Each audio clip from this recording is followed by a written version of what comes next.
अस्सलाम वालेकुम नाज़रीन, प्रोग्राम दिन भर में आपको खुशामदीद कहते हैं। मैं हूं आपके साथ ज़शान बशीर। आम इंतखाबात की गहमा गहमी शुरू हो चुकी है। इंतखाबात करीब आते ही सियासी जमातों ने अपने जलसे जुलूसों का आगाज़ भी कर दिया है।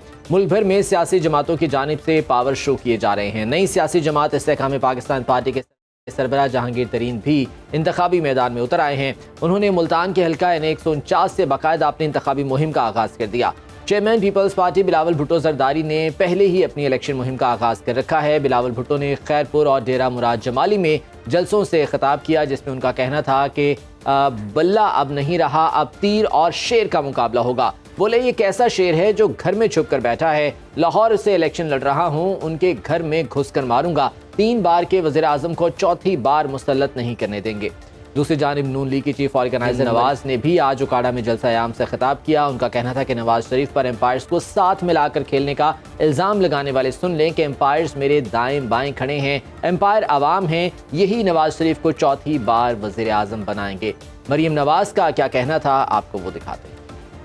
पहुंच रहा है, ये इंतकाम उनसे नवाज शरीफ नहीं ले रहा, ये इंतकाम उनसे कुदरत का निजाम ले रहा है। कुदरत की अदालत ने पाकिस्तान के और नवाज शरीफ के साथ होने वाले जुल्म का सुओ मोटो ले लिया है। और किस तरह ये बुज़दिल दुम दबाकर जूतियां छोड़कर भागे हैं। इस्तीफे पे इस्तीफा आ रहा है। जो जितना बड़ा जालिम होता है उतना ही बड़ा बुज़दिल होता है। दूसरों का एहतसाब करते हुए फिरौन बने हुए थे और आज अपनी बारी आई तो मुंह छुपाकर जूतियां छोड़कर भाग रहे हैं। बात यह कि कहता था कि नवाज शरीफ को अंपायर साथ मिलाकर खेलने की आदत है। नवाज शरीफ के अंपायर ये मेरे सामने खड़े हैं। तुम्हारा इल्जाम कुदरत ने उठाकर तुम्हारे मुंह पर मारा है। तुम्हारे एम्पायर भी पकड़े गए, तुम्हारे सहूलतकार भी पकड़े गए, तुम्हारी जालसाजी भी पकड़ी गई, पूरी दुनिया ने लाइव टीवी पर देखी।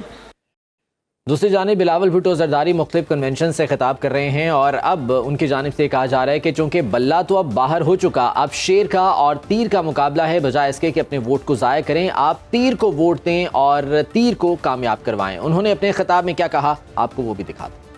रहा शेर और तीर का मुकाबला होगा। ये किस किस्म का शेर है? ये तो अपने घर में चुपते हैं, ये बुज़दिलों का। मैं तो होर से भी इलेक्शन लड़ रहा हूं, मैं उनके घर में घुस के उनको मारूंगा। शेर का शिकार के लिए तीर इस्तेमाल किया जाता है। 3 बार नाकाम शख्स को हम क्यों चौथी दफा मान ले? हम नहीं मानते, हम नहीं मानते। मौजूदा इंतखाबी गहमा गहमी के हवाले से बात करेंगे। मेरे साथ जो गेस्ट मौजूद हैं मैं तारुफ करवाते चलूँ। पीजे मीर साहब हमारे साथ मौजूद हैं, सीनियर एनालिस्ट हैं। मीर साहब आपको खुशामदीद कहते हैं। सेनेटर मुश्ताक अहमद साहब हमारे साथ मौजूद हैं, जमात इस्लामी से इनका ताल्लुक है। मुश्ताक अहमद साहब आपको भी खुशामदीद कहते हैं।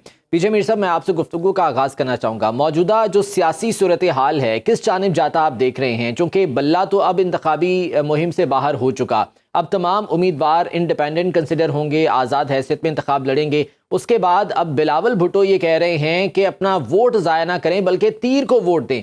इस तमाम तर सियासी सूरत हाल पर क्या तबसरा करेंगे?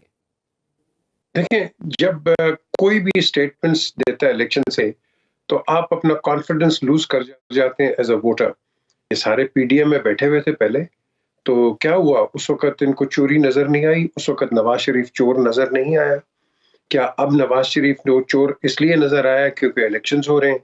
तो मैं समझता हूँ कि ये गैर मुनासिब इस तरह के बयानात नहीं आने चाहिए। ये इमेच्योर बयानात हैं। आप जरूर एक दूसरे पर तनकीद करें, लेकिन बराए तामीर करें ना। ये तो तनकीद की जरूरत नहीं है। अगर आप सारे कहते हैं कि आपको जमहूरियत चाहिए, तो आज तो ये पहला इलेक्शन होगा जिसमें आपके जो एक पार्टी है वो जिसका आपने इंतखाब क्या है वो निशान आपने ले लिया है, तो ये बैटलेस इलेक्शंस होंगे। जब ये पहली सीरीज पाकिस्तान में जो कि बैट के बगैर खेली जाएगी, और उसके साथ क्या होगा, ये जो LBW तो क्रिकेट का होता है, ये LBV होगा, लेग बिफोर वोट। ये वहां से आपको आएंगे, तो आप इसको जमहूरियत कहेंगे? नहीं, जमहूरियत नहीं आप कह सकते। अगर आपने अल्लाह को जवाब देना है, ईमानदारी की एनालिसिस करनी है और सच बोलना है, तो ये आपके सामने एक हकीकत है। आप किसी को रोक नहीं सकते कि वो पाकिस्तान की बेहतरी के लिए इलेक्शंस में हिस्सा ना ले। तो जब हम जमहूरियत की बात करते हैं तो फिर जमहूर यही तो फिर जमहूर की आवाज को किसी पार्टी, पीपल्स पार्टी, PMLN या कोई भी जमात इस्लामी या JUI, जो मर्जी हो, आप उसकी आवाज को पीछे नहीं रख सकते, ना बंद कर सकते हैं। अब आगे क्या होगा मैं आपको बताता हूं। ये इलेक्शंस हो जाएंगे, इनको टेक्निकली एक्सेप्ट कोई नहीं करेगा क्योंकि कंप्लीट इसमें पार्टिसिपेशन नहीं होगी। ठीक है, बल्ले के बगैर आएंगे, लेट्स सी कि क्या करते हैं ये लोग। लेकिन इनको भी एक सबक सीखना चाहिए कि जब ये हुकूमत में थे तो उस वक्त क्या इनके होशो हवार बिल्कुल ही खत्म हो गए हुए थे, और आज ये कंप्लेंट कर रहे हैं। तो आप अपने किरदार को भी देखें और आगे भी देखें, क्योंकि कहावत है जो होता है what goes around comes around. तो ये कम अराउंड उनके आगे हो क्या हुआ है। तो जब आपको, मैंने हमेशा कहा है कि अगर कोई भी हुकूमत इस मुल्क में चलेगी, वो सिविल एंड मिलिट्री रिलेशनशिप जो जब तक सही नहीं होंगे वो मुल्क नहीं, वो नहीं चलेगी, कभी भी नहीं चलेगी। इसको बता देती है, इसमें कोई दो राय नहीं है। सो आप मिलके चलें, मिल के। क्यों?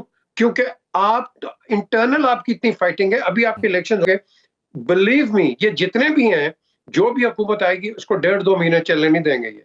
क्यों? एक तो आप इकोनॉमिक यूटर्न नहीं कर सकते, और जब आप इकोनॉमिक यूटर्न्स नहीं करेंगे, आपके अलायंस पार्टनर्स कहेंगे भाई हमने तो आपको ज्वाइन किया था कि आप ये करेंगे।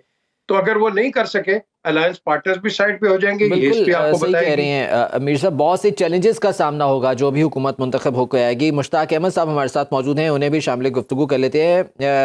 मुश्ताक साहब, बहुत शुक्रिया आपके वक्त का। ये बताइएगा कि मौजूदा हालात में जब इलेक्टोरल प्रोसेस से एक सियासी जमात को बिल्कुल ख़त्म कर दिया गया है, अलग कर दिया गया है, और वो सियासी जमात ये दावा करती है कि हम मुल्क की सबसे बड़ी जमात हैं, आपको लगता है कि इसमें उस सियासी जमात की अपनी गलतियां थी, या वाकई जिस तरह से एक तासुर दिया जा रहा है कि उन्हें इंतकाम का या ज़्यादती का निशाना बनाया गया, उसमें किसी हद तक आपको लगता है कि सदाकत है? बहुत शुक्रिया जी। नहीं, इसमें तो काफ़ी हद तक सदाकत है।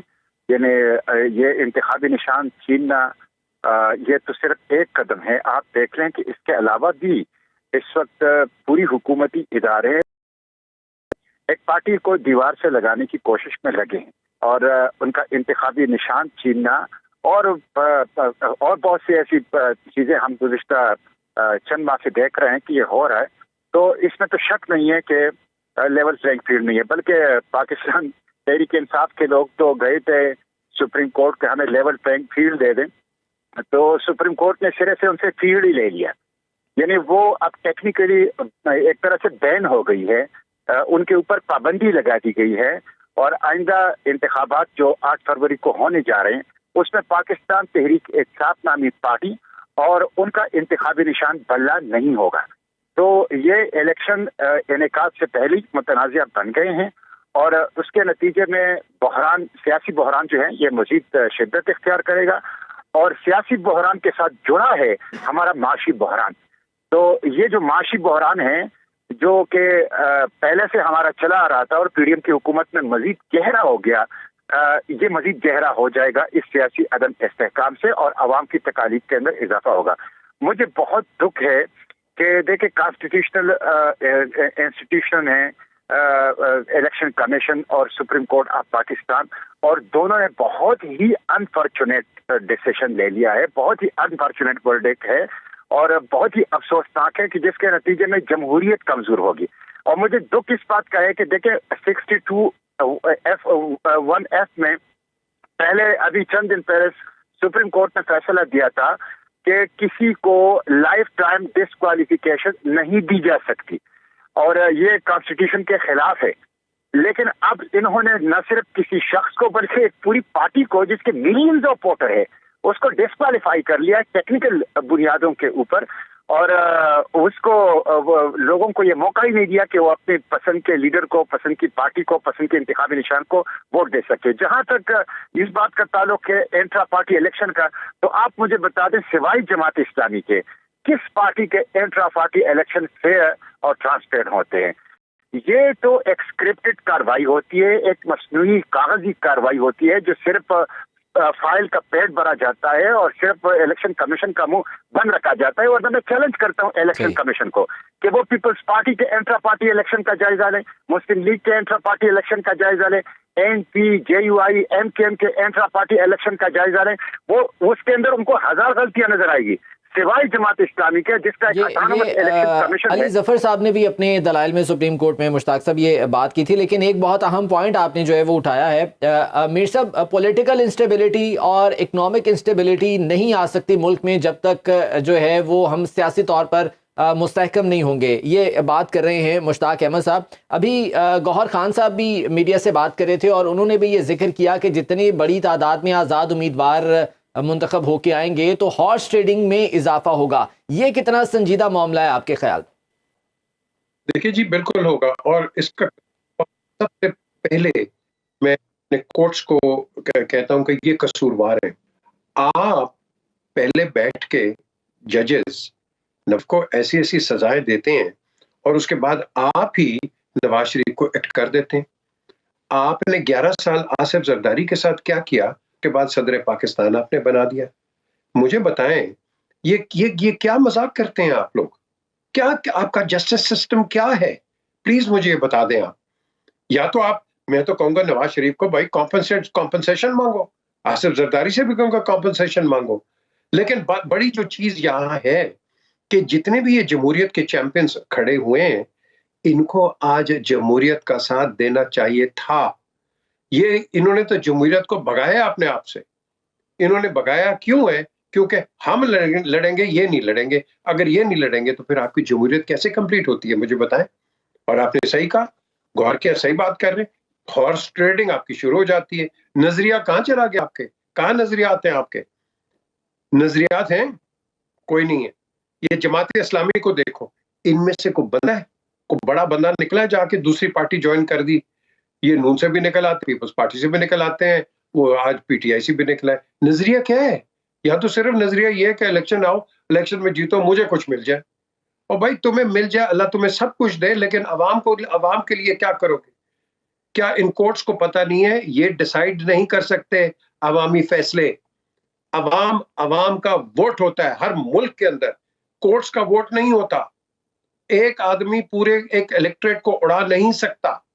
ये जमहूरियत नहीं होती है। आप देख लो, जिसने ट्राई किया रोमन एम्पायर से देख लो आप, जिसने ट्राई किया एंड में उसका रिजल्ट क्या होता है। हिस्ट्री बताती है ना। हम करेंगे, हम तो हिस्ट्री को कोट करके आपके सामने आपके उसकी बता देंगे एनालिसिस। द क्वेश्चन इज कि हम क्यों नहीं फेयर होते? मुझे बताएं क्या वजह है? हमारी क्या इतनी दुश्मनी है? सोशल मीडिया पे अपने गंद मचा के रख दिया है, पाकिस्तान का बेड़ा गर्क करके रख दिया है। कोई तनकीद कर रहा है, कोई उधर से कर रहा है, कोई अब जजेस के ऊपर भी आ गए, ये दो भाग गए, हो गया अपना। ओ भाई क्यों ये हम क्यों कर रहे हैं? ये आप अपने इदारों को फिर ये कहते हैं ना जी हमारे इदारे खराब हो गए। आपका सबसे बेस्ट इदारा जो कि फर्स्ट डायरेक्ट कांटेक्ट पब्लिक के साथ, पुलिस का बेड़ा गर्क कर दिया पॉलिटिसाइज करके। अब पुलिस का कहां आपको वो इंसाफ दे सकती है? क्योंकि पॉलिटिसाइज हुई भी है वो। तो इसलिए आप हर इदारे को छोड़ दें, इंडिपेंडेंट रखें और तब आगे चलेंगे। और जब तक आप आपस में मिल के, आज भी मैं समझता हूं डैमेज कंट्रोल है, बैठ के फैसला नहीं करते कि जो भी होगा हम इसको साथ लेके चलेंगे, वरना 1.5-2 महीने भी बहुत ज्यादा है। ये गवर्नमेंट को सर्वाइव इदारों को मजबूत करना सबसे पहली जो है वो शर्त है। मुश्ताक अहमद साहब, जब सबको पता है, तमाम सियासी जमातें ये जानती हैं कि प्रॉब्लम कहाँ पर है, कैसे है, तो क्यों एक साथ जो है वो बैठकर उस मसले का हल नहीं निकालती? अभी जिस तरह से मीर साहब ने बात की कि क्या दुश्मनी इतनी ज्यादा है कि अपने उस मुखालफत को हम बालाए ताक नहीं रख सकते? मफादात का टकराव क्या इस हद तक चला जाता है? बुनियाद है वो ये है कि हमारे यहाँ सियासी जमातें नहीं है। ये प्राइवेट और खानदानी लिमिटेड कंपनियां हैं, ये प्राइवेट फर्म्स हैं और ये शख्सियात और खानदानों की मफादात को आगे बढ़ाती है। ये पब्लिक सेंटिमेंट को रिप्रेजेंट नहीं करती। सियासी जमात तो एक एकेडमी होती है, सियासी जमात तो मुल्क के लिए होती है, सियासी जमात तो अवाम की तरबियत और ट्रेनिंग के लिए होती है, सियासी जमात तो अमूमी और अवामी फलाह बहबूद को आगे बढ़ाने के लिए होती है। आप मुझे ये बताएं कि जहाँ पे कोई इंटरनल डेमोक्रेसी ना हो, जहाँ डीएनए की बुनियाद पे लीडरशिप मिले और जहाँ एक ही खानदान के 4-5 अफराद सामने बैठ के पूरे पाकिस्तान के कैंडिडेट्स के डिसीजंस लिया करें और उसे बराह रास्त रिकॉर्ड, यानी लोग टीवी कैमरों पे उसको देख रहे हैं कि एक ही खानदान के दो भाई बैठे हैं, एक बेटी बैठी है, एक समधी बेटा है, एक और रिश्तेदार बैठा, और वो तो ये पार्टियां नहीं है। असल मसला ये है कि अगर ये पार्टियां होती, ये प्रॉपर्टीज ना होती, तो ये फिर इस तरह के चौथा डेमोक्रेसी के यानी कि ऊपर वही बात है ना कि प्राइवेट लिमिटेड जो है बना दिया गया है पार्टीज को। यहाँ पर मुश्ताक अहमद साहब, यहाँ पर एक और बहुत अहम सवाल मैं आपसे करना चाह रहा था सेनेट के हवाले से। करारदाद वहाँ पर आई कि मौसम की शिद्दत है, अमन व अमान का मसला है, सिक्योरिटी थ्रेट्स हैं, इंतखाबात को मुलतवी किया जाए। गो के आज इलेक्शन कमीशन ने इस हवाले से खत लिखकर वो क्लियर कर दिया मामला कि 8 फरवरी को ही इलेक्शन होंगे। क्यों इस तरह की चीज़ें सेनेट में हो रही हैं? ये जो लोग कर रहे हैं, जिन इदारों की तरफ से हो रही हैं, सबको पता है कि वो कौन है, उसके पीछे कौन है। और इन रिजोल्यूशंस की जो कि जमा हुई हैं, और एक रिजोल्यूशन जो चोर दरवाजे से दाखिल करके पास कर दी गई है, ये अल्ट्रा कॉन्स्टिट्यूशनल है और इसकी कोई हैसियत नहीं है। इसके एक तो मावराई दस्तूर है, दूसरा उसके लिए कवायद जवाबित को पामाल किया गया जो एक रिजोल्यूशन पास की गई, इसलिए उसकी कोई हैसियत नहीं है। देखिए, इसमें जो दलील दी गई है वो ये ली गई है कि दहशतगर्दी के वाकयात हो रहे हैं, तो क्या इस बात की जमानत है कि दहशतगर्दी खत्म हो जाएगी? दूसरी बात यह है कि दहशतगर्दी के वाकयात इसलिए हो रहे हैं कि दहशतगर्द चाहते हैं कि ये इलेक्शन ना हो, और जब इलेक्शन नहीं होगी तो उसके नतीजे में ज्यादा अबतरी फैलेगी। तो अगर आप दहशतगर्दी के सामने हथियार डालते हैं और आप भी वही काम करते हैं जो दहशतगर्द करना चाहते हैं, तो आप तो दहशतगर्दों के सहूलतकार बन रहे हैं, फैसिलिटेटर बन रहे हैं, उनके आदाब पूरे कर रहे हैं, उनके टारगेट को पूरा कर रहे हैं। इसलिए ये बिल्कुल कोई दलील नहीं है। अच्छा हुआ कि आज इलेक्शन कमीशन ने इसको वो खत्म कर लिया। मैं समझता हूँ ये वो लोग कर रहे हैं जो चाहते हैं कि यहाँ पे जमहूर का राज ना हो। वो लोग करना चाहते हैं जो कि सिविलियन सुप्रीमेसी को, कॉन्स्टिट्यूशनलिज्म को नहीं चाहते। मैं ये समझता हूं कि ये इंश्योर होना चाहिए कि 8 फरवरी को इलेक्शन हो, और मैं अब भी कहता हूं कि इलेक्शन कमीशन इस फैसले को भी रिव्यू करे, सुप्रीम कोर्ट भी इस फैसले को रिव्यू करे कि पीटीआई को बैठ का इंतखाबी निशान दे, पीटीआई का पार्टी जो है वो इलेक्शन में शामिल होना चाहिए, उनका नाम और इंतखाबी निशान बैलेट पेपर पे होना चाहिए और लेवल प्लेइंग फील्ड है। वरना ये इलेक्शन एक बहुत अच्छी बात हो गई कि अब हम जो है वो बिल्कुल क्लियर हो गया है इलेक्शन कमीशन की जानिब से। मीर साहब, आपके ख्याल में क्यों इस तरह की जो है वो वारदातें करने की कोशिश की जा रही है? चंद सेनेटर्स मिलकर करारदाद लेकर आते हैं, उसको फिर मंजूर भी कर लिया जाता है, उसके बाद फिर एक और करारदाद सेनेट सेक्रेटेरिएट में जमा करवा दी जाती है। वजह क्या है इसके पीछे? वो पहले कहते हैं जी, आप तो कह रहे हैं कि कोरम भी पूरा नहीं था। अगर कोरम पूरा नहीं था जो कि कॉन्स्टिट्यूशनल रिक्वायरमेंट है, तो फिर आप मुझे बताएं अब सुप्रीम कोर्ट क्या करेगा इस पे? ये भी देख लेना, ये भी सुप्रीम कोर्ट में जाएगा। वो कहेंगे जी कोरम पूरा नहीं था, हम इसको कैसे लेजिटिमाइज करें। अब ये एक आपने वो पेंडोरा बॉक्स खोल दिया। तो यहाँ डेली चीजें हो रही हैं। ये क्यों हो रही हैं?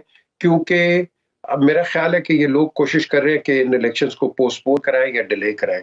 सुप्रीम कोर्ट बड़ा अकड़ा हुआ है, बड़ा कॉन्स्टिट्यूशनली बड़ी वो तगड़ी एक बात कर रहा है, तो फिर इस चीज को भी देख ले क्या करेगा वो। देखो ना, सुप्रीम कोर्ट ने जो एक अभी ये जो काम किया है, अभी आप मुझे बताएं, पेशावर हाई कोर्ट एक बात करता है, लाहौर हाई कोर्ट एक बात करता है, और आपने आके इंस्टेड कि आप उनकी प्लेंटिफ की प्लीज सुने, आपने ऐसे क्वेश्चंस किए हैं कि खुदा की कसम, यहाँ मुझे क्यूसीज और बैरिस्टर्स इधर लंदन में मुझसे पूछते हैं, what kind of questioning was that? The case was all about the symbol, लेकिन क्वेश्चंस कुछ और इसके अंदर आ गए।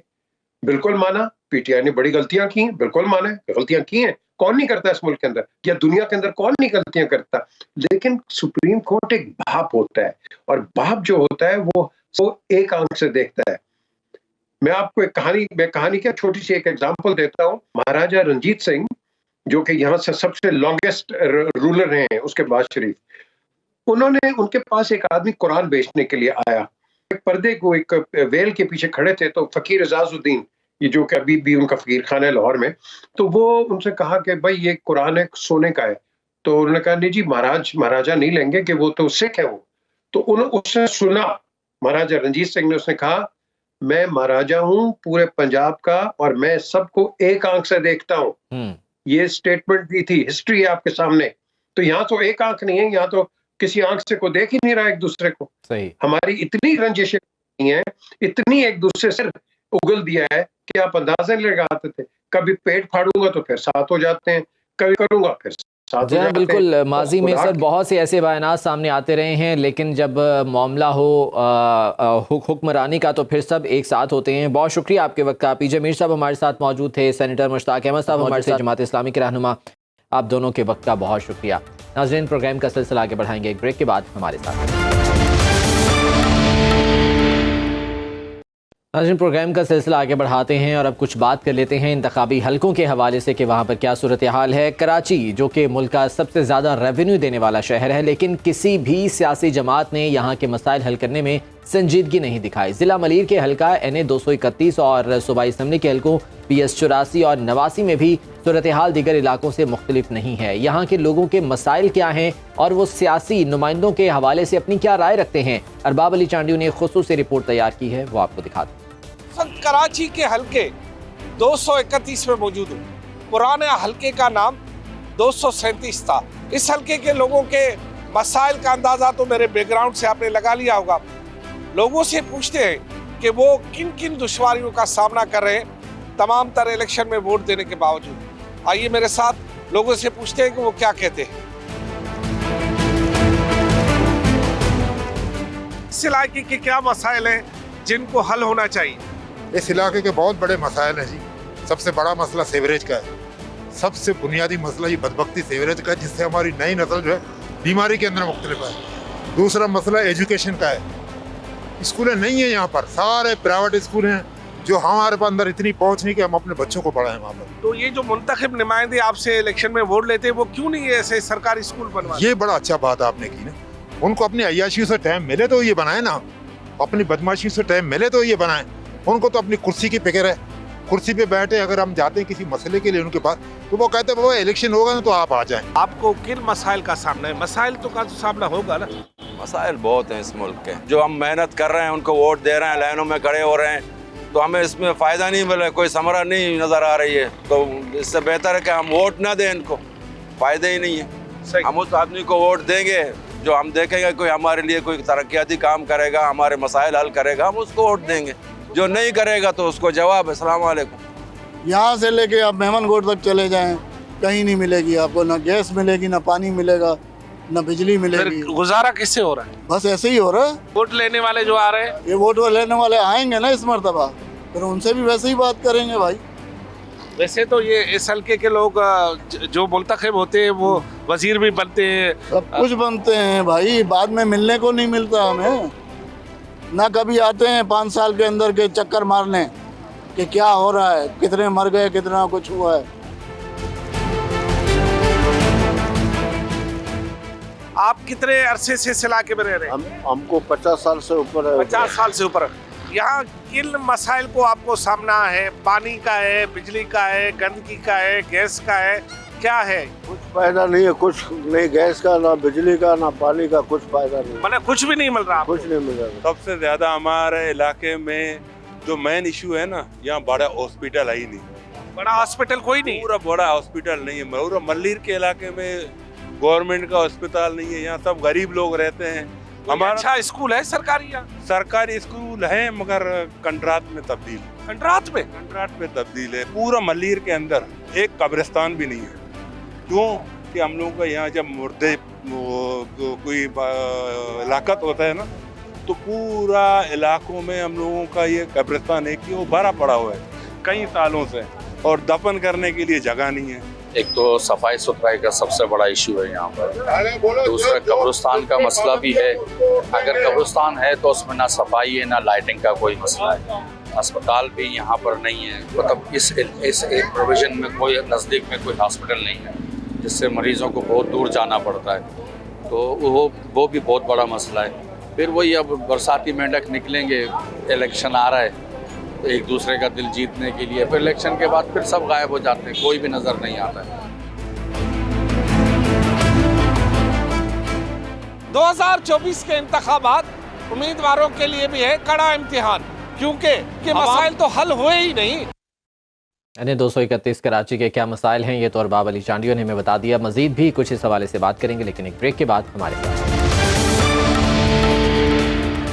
ब्रेक के बाद आपको प्रोग्राम में खुशामदीद कहते हैं। नाज़रीन, सुनो न्यूज़ के ब्यूरो चीफ सिंध शुएब बर्नी नामालूम अफराद की फायरिंग से जख्मी हो गए थे। पुलिस ने 15 घंटे बाद नामालूम अफराद के खिलाफ मुकदमा तो दर्ज कर लिया है और इस मुकदमे में इक़दाम कत्ल की दफात भी शामिल की गई हैं। सिंध रेंजर्स ने भी मुल्ज़िमान की गिरफ्तारी के लिए टीमें तश्कील दे दी हैं, जबकि गवर्नर सिंध कामरान टिसोरी ने मुल्ज़िमान की गिरफ्तारी के लिए 3 दिन का अल्टीमेटम दे दिया है। अब तक तहकीकात में क्या पेशरफ्त है, मामला कहां तक पहुंचा है, शामिर खान हमारे साथ मौजूद हैं, उनसे जान लेते हैं। शामिर, बताइएगा, मुकदमा तो दर्ज कर लिया गया, इन्वेस्टिगेशंस अब कहां तक पहुंची हैं, पुलिस का क्या कहना है इस बारे में? जी बिल्कुल, मुकदमा दर्ज कर लिया गया है। मुख्तलिफ टीमें बनाने की भी दावे किए गए हैं रेंजर्स पुलिस की जानिब से, लेकिन अफसोस के साथ कहना पड़ता है कि तहकीकात कोई बाज़ाब्ता तौर पर शुरू नहीं की जा सकी है। जिस मुकाम पर यह हादसा पेश आया वहां से सिर्फ एक CCTV फुटेज पुलिस को अब तक पुलिस ने हासिल की है, जिसमें मुसलमान को आते हुए देखा गया है। जिस जगह पे तमाम तर वाकया पेश आया, जिस स्पॉट पे फायरिंग हुई, वहाँ की कोई CCTV किसी कैमरे में जो है वहां तक जो है उसकी फुटेजेस हासिल नहीं की जा सकी है। जबकि मुसलमान जिस रास्ते से आए, जिस रास्ते से फरार हुए, उस हवाले से भी अब तक पुलिस जो है वो तफ्तीश कर रही है। कोई अहम शवाहिद पुलिस को मौसूल नहीं हुए हैं, ना ही पुलिस किसी किस्म के कोई अहम बयानात हासिल करने में कामयाब हुई है। ताहम मुकदमा दर्ज कर लिया गया है। फेडरल एरिया इंडस्ट्रियल एरिया थाना है डिस्ट्रिक्ट सेंट्रल का। इक़दाम कत्ल की दफा जो इस मुकदमे में शामिल की गई है। ताहम पुलिस का कहना था जिस जगह पे यह अफसोसनाक वाक़या पेश आया वहाँ पे मौजूद जो सिक्योरिटी गार्ड है उसका भी बयान लिया गया है। अच्छा शामिर, ये बताएगा कि गवर्नर सिंध ने 3 दिन का अल्टीमेटम दिया है, इस हवाले से क्या कोई पुलिस हुकाम की जानिब से बयान आया कि किन बुनियाद पर जो है वो इस तफ्तीश को अब आगे बढ़ा रहे हैं? जी देखिए, बिल्कुल गवर्नर सिंध ने भी इस वाक़े का नोटिस दिया, 3 दिन का अल्टीमेटम दिया कि 3 दिन तक अगर तफ्तीश को कैफर किरदार तक नहीं पहुँचाया गया मुसलमान को गिरफ्तार करके, तो वो SSP सेंट्रल के खिलाफ एक जो है वो सिफारिश करेंगे कि उनको उनके ओहदे से हटा दिया जाए। SHO को मुअत्तल करने की भी सिफारिश करेंगे। लेकिन पुलिस का ये कहना है कि पुलिस टेक्निकल बुनियादों पे जो है तफ्तीश को आगे बढ़ा रही है। ठीक है, अभी इन्वेस्टिगेशन चल रही है, देखना ये है इसमें क्या सामने आता है। बहुत शुक्रिया, शामिर खान हमारे साथ मौजूद थे और इस बारे में आगे कोशिश करेंगे आने वाले प्रोग्राम्स में इस हवाले से जो इन्वेस्टिगेशन ऑफिसर्स हैं उनका भी मौक़िफ़ जान सकें कि इस केस में आखिर अब तक क्या पेशरफ्त हुई है। आज के प्रोग्राम से इजाज़त दीजिए, अल्लाह के बाद।